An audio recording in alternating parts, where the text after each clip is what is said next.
Ah, enfin, après 3 ans de lecture, de games perdus, batailles, raclées, de combats entre potes sur les règles, j'ai enfin compris toutes les règles de cette 9e édition. C'est génial. Finalement, je ne perdrai plus aucune game. Oui, bonjour. Ah, Games Workshop. Quel plaisir. Dites-moi. Une nouvelle édition, là vous dites. Parfait. Ah, les anciennes règles. Ça sert plus à que dalle. On change tout. Je dois repartir à zéro. Mais c'est fantastique. Quelle belle nouvelle. Merci beaucoup. À bientôt alors. Alors les amis, blague à part, comment vous savez, ça va arriver une nouvelle édition de Warhammer 40 000, la très célèbre vous dites. Moi, personnellement, je suis content et cette vidéo sera concentrée sur toutes les nouveautés que cette nouvelle édition, ça va porter avec. J'essaierai de faire cette vidéo en le moins de temps possible. J'espère de rester en dessus de 15 minutes. Alors, pour l'occasion, les gars, j'ai noté toutes les nouveautés de cette nouvelle édition. Ça va être un peu plus facile aussi pour moi me rappeler de tous les points et les voir avec vous.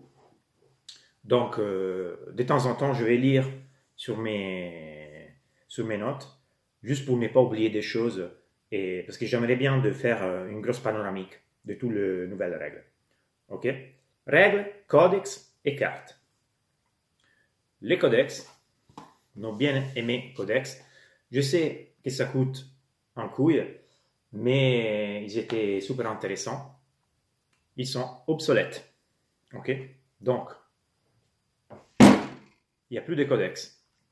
Ça veut dire qu'on aura les règles des unités dans des datasheets, un peu comme Warcry, comme Age of Sigmar, où il y a des cartes, des fiches techniques déjà prêtes. Et donc, on n'aura plus besoin, selon les déclarations Games Workshop, du codex. Après, il y aura des codex peut-être qui vont sortir, mais ce sera plutôt pour la lore. Okay? Une autre chose que ça va devenir obsolète, c'est nos data cards. Donc, ce sont obsolètes. Je dirais que c'est une bonne nouvelle parce que, bon, voilà, regardez, ça c'est que les cartes pour l'espèce marine. En plus, on avait les cartes pour les chapitres. Ça fait vraiment, vraiment beaucoup de choses à gérer. L'objectif de cette nouvelle édition, c'est simplifier la gestion et l'approche au jeu. Ça ne veut pas dire que les règles seront moins simples. Il y aura sûrement moins de règles, ça ils l'ont dit. Il y aura une généralisation des règles. Mais l'objectif, c'est de rendre plus facile le jeu. Il y a beaucoup de personnes qui se sont plaintes pendant la VU9. Moi, personnellement, j'adore la VU9. J'aimais aussi la VU8. Mais donc, beaucoup de personnes disaient qu'il y avait trop de bouquins, trop de choses, trop de règles, et c'était pas faux. Apparemment, les règles du jeu, ils seront sur une double page, donc imprimées sur les deux côtés. Donc ça fait 4 pages de règles, selon ce qu'ils disent, selon ce qu'ils ont dit. Donc j'espère que ça va être comme ça. Comme ça, on aura les règles. Et après, pour ce qui concerne l'armée, voilà, plus de codex. Apparemment, il y aura des détachements avec leurs propres règles et les cartes des unités ou les fiches techniques des unités. Donc, on arrivera à jouer vraiment avec pas beaucoup de matos. Pas 60 cartes, pas 3 bouquins, pas 2000 suppléments. Ok, on aura juste besoin de cette fiche technique des règles, plus les fiches techniques des unités, qui aussi, ils ont subi une simplification. Okay? Et il y aura aussi une homogénéisation de certaines règles. Il y aura des règles universelles. Par exemple, tous les types de frappes en profondeur, feel no pain et règles similaires, qui ont différents noms dans tous les armées, dans toutes les factions, ils tomberont sur une unique règle. Ça veut dire que l'attaque en profondeur, ce sera pareil partout. Okay? Donc ça va être une simplification. Après, les gars, on n'a pas les vraies règles en main pour l'instant, donc tout ça, c'est de la théorisation assez probable, mais voilà, c'est pas vraiment la Bible de la bouddhiste. Je vous ferai la Bible de la bouddhiste quand ça sortira la bouddhiste. Autre chose qu'on va voir dans les changements de règles, ce sont les stratagèmes. Les stratagèmes, apparemment, se seront réduits énormément, et ça c'est une bonne chose, mais parce que c'était très compliqué de connaître tous les stratagèmes de la VUNEF pour chaque armée, pour chaque sous-faction, pour chaque chose. Et aussi, il y a une simplification des armées. Prenons par exemple les Space Marines. Apparemment, les chapitres sont disparus. Pas disparus en termes de jeu, mais simplement, il n'y aura pas les sous-factions pour les Space Marines, par exemple. Si vous regardez cette fiche technique, il y a la faction Adeptus Astartes, mais il n'y a plus les mots-clés ordre. Comment ils vont remplacer ça? Bien évidemment, ils ont prévu de faire des détachements particuliers. Ça sera par exemple des détachements, je ne sais pas, je vais dire attaque rapide à moto. Voilà. Et ce sera bien évidemment dédié soit aux White Scar, soit aux Archangel. Mais après, vous pourrez jouer n'importe quel chapitre avec n'importe quel détachement, apparemment. Autre chose très importante, apparemment, ce qui dit Games Workshop, c'est que le matériel, donc les fiches techniques, les règles, etc., seront gratuits au début. J'imagine qu'après, ils feront des détachements particuliers ou des boîtes particulières où il y aura des règles particulières, que ça coûtera quelque chose. Mais voilà, la base, c'est d'avoir des règles qui nous permettront de jouer en façon gratuite. La deuxième part que nous allons voir, c'est la création de l'armée. Alors, 7 points, ça n'a pas changé beaucoup. Il y a des choses, bien évidemment, qui ont changé, mais la dimension de l'armée, ça sera basé exclusivement sur les points. On n'a plus les power level ou les PowerPoint. Ça veut dire qu'on peut avoir 3 formats de jeu. On part de l'incursion à 1000 points, la Strike Force à 2000 et l'Onslaught à 3000. Des parties vraiment cool, masseux. Donc, Games Workshop, clairement, il a dit que si vous voulez jouer à 500 points, vous pouvez les faire. Pas de limite, c'est vous que vous choisissez. Mais donc, au début, on va choisir la dimension de la game. Okay? Et on n'utilise que les points. Pour créer votre armée, vous aurez toujours les outils, vous pouvez créer l'armée sur un papier, etc. Ça n'a pas changé. Donc, l'armée roster, ça reste les mêmes. Plus ou moins, vous faites comme vous voulez, Battle Scribe, Island ou d'autres. C'est ce que vous préférez. Un changement. Au début, on va choisir une faction. Quand je dis on a perdu pratiquement les chapitres, ce qu'il nous reste, c'est les factions au niveau supérieur. Ça veut dire, par exemple, Adeptus Sororitas, Adeptus Astartes, il y aura Tyrannide, j'imagine, Genestealer Cult. Bien évidemment, ça reste Imperium, Hérétique, Xenos, etc. Mais bon, voilà, on va choisir une faction. Et comme vous pouvez voir, par exemple, dans la fiche technique des Terminator, la faction dans la fiche technique, c'est Adeptus Astartes. Après, et ça c'est la nouveauté, on va dire, on va choisir le Detachment Rule. La Detachment Rule, ça veut dire que, pratiquement, Games Workshop, cette fois, ça va créer des détachements qui permettent d'avoir accès à certaines règles, des habilités pour les personnages, des pouvoirs pour les personnages, des habilités particulières ou des doctrines, par exemple, des stratagèmes et des traditionnels de guerre. La préparation de l'armée et de la liste. Déjà, con Ark of Omen, on avait vu une bonne variété de possibilités de jeu. On avait perdu l'obligation des unités base troupes. Okay? On ne l'aura pas dans cette nouvelle V10, donc pas besoin de devoir jouer 3 troupes. Okay? on pourra jouer au moins un personnage, maximum un Epic Hero, ça veut dire par exemple seulement un Guilliman. On peut jouer max 3 fois la même datasheet, ça veut dire max 3 fois par exemple un Redemptor, ça n'a pas changé. Et on peut jouer max 6 unités dans la même datasheet, ça veut dire je peux jouer maximum 6 élites, 6 unités attaque rapide ou 6 troupes par exemple. Et ça concerne aussi les transports. Une fois qu'on a choisi les unités, on va donner juste les seigneurs de guerre à un des personnages qu'on a mis dans le jeu. On a parlé de la simplification des règles ou des changements de règles. Avant de passer aux nouvelles fiches techniques, on va juste voir 2-3 petits changements qu'il y aura dans cette goodies. Le plus gros changement, selon moi, c'est les changements de la phase psychique. Ici, je pense qu'ils se sont inspirés énormément à Horus Heresy, qui est un règlement beaucoup plus compliqué, mais aussi beaucoup plus intéressant, selon moi. Pratiquement, la phase psychique va disparaître, mais ce n'est pas perdu. Ça va étaler dans tous les games. Ça veut dire que, par exemple, un Psyker pourra faire un sort pour les mouvements dans la phase de mouvement.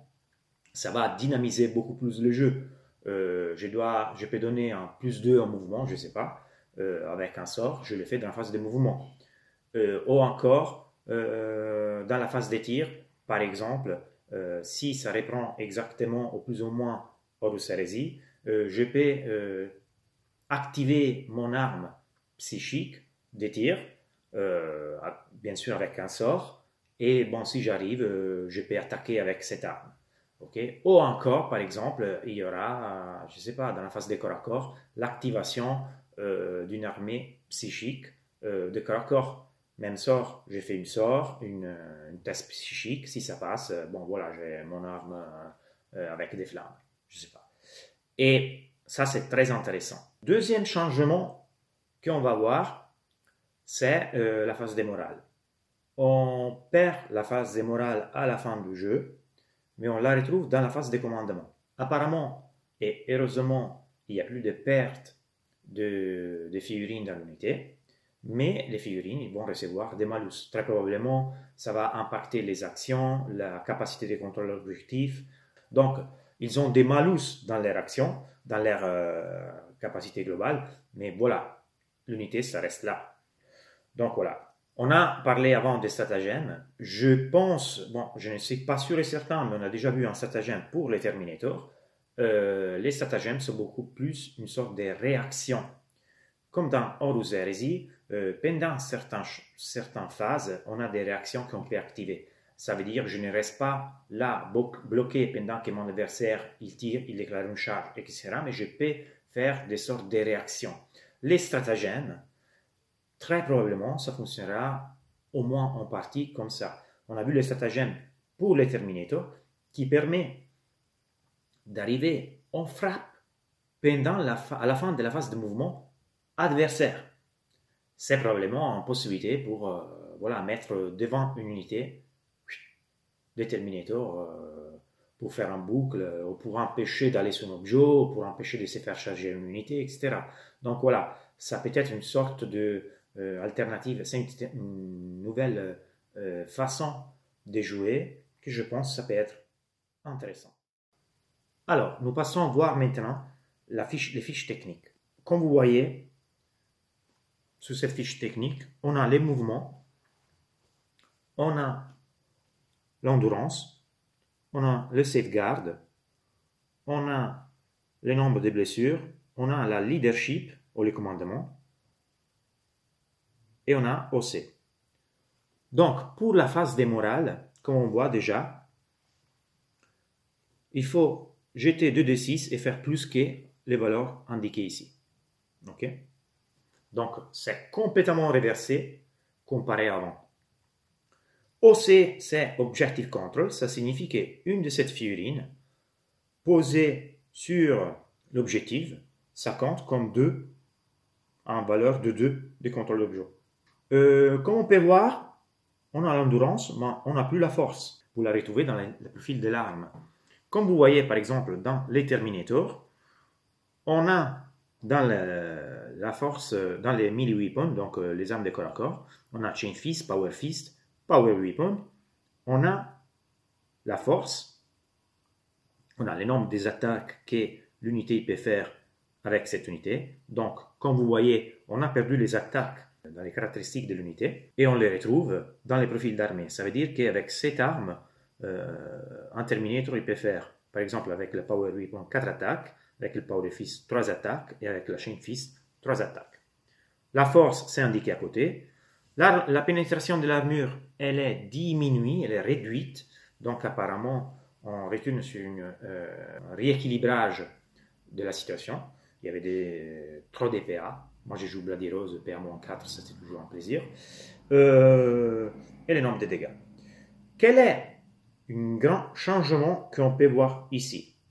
La capacité de combat et la capacité de tir, dans la fiche technique, ils sont disparus, mais on les retrouve dans les profils de l'arme qu'on va utiliser.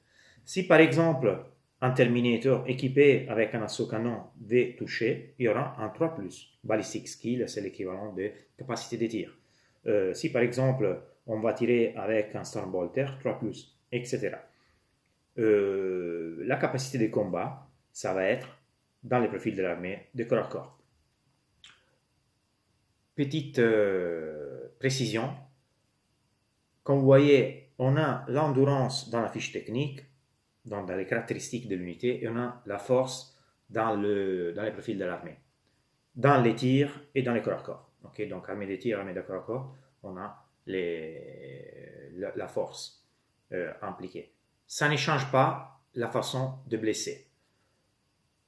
De plus, si j'ai le double, si ma force est le double de l'endurance, 3+, si c'est majeur, 4+, si c'est égal, 5+, si l'endurance est supérieure, 6+, si l'endurance c'est le double.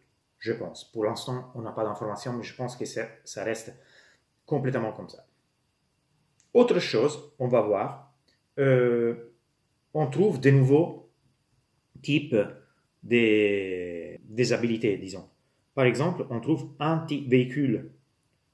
Ça veut dire que quand on fait le résultat indiqué là, on a une blessure critique. Je pense qu'ils vont remplacer les blessures mortelles. Okay? Si un Chain Fist contre un véhicule, donc il faut que les mots-clés, l'unité qui on tape a les mots-clés véhicule, avec un 3+, je fais une blessure critique. On voit aussi qu'on a les keywords, mais ça c'est les keywords Infantry, Imperium, Terminator Squad. Il n'y a plus, par exemple, base. Okay. À côté, on a les mots-clés Adeptus Astartes, mais comme je vous avais dit, il n'y a plus les mots-clés chapitre. Dans la fiche technique à côté, vous pouvez voir les habilités. L'habilité principale, c'est le Deep Strike. L'habilité des factions, Out of Moment. Il faudra voir ce que ça donne. Et après, les habilités particulières de cette unité. Donc, Teleportomer et Fury of the Fist. Tout en bas, on va voir qu'on a un invulnérable de 4+. Donc, l'invulnérable, on ne le trouve plus dans les caractéristiques, mais on le trouve dans la partie droite de la fiche technique, en dessus des habilités. Apparemment, il y aura aussi des changements dans les fiches techniques des véhicules. On aura toujours une unique ligne avec les caractéristiques du véhicule, mais apparemment, selon le nombre de blessures perdues, on aura des indications sur les malus que les véhicules vont recevoir. Donc, pour ce que j'ai compris, on va perdre les 3 lignes pour les profils dégressifs. Okay? Ça change toujours la capacité du véhicule à faire les choses, mais on a perdu donc ces 3 lignes. Alors les gars, dès qu'on aura encore plus de nouveautés, après je pense fin de mois, il y aura le testing de la Woodies dans un Warhammer Evenement. je ferai une nouvelle vidéo. J'espère que cette vidéo, ça vous a intéressé. N'hésitez pas à me poser des questions. Si je dis des conneries, que c'est fort probable, n'hésitez pas à les dire dans les commentaires. Donc les gars, n'hésitez pas à mettre un like aux vidéos si vous a plu. Inscrivez-vous à la chaîne La Taverne des Wargamers. On se voit à la prochaine vidéo les gars et bonne journée.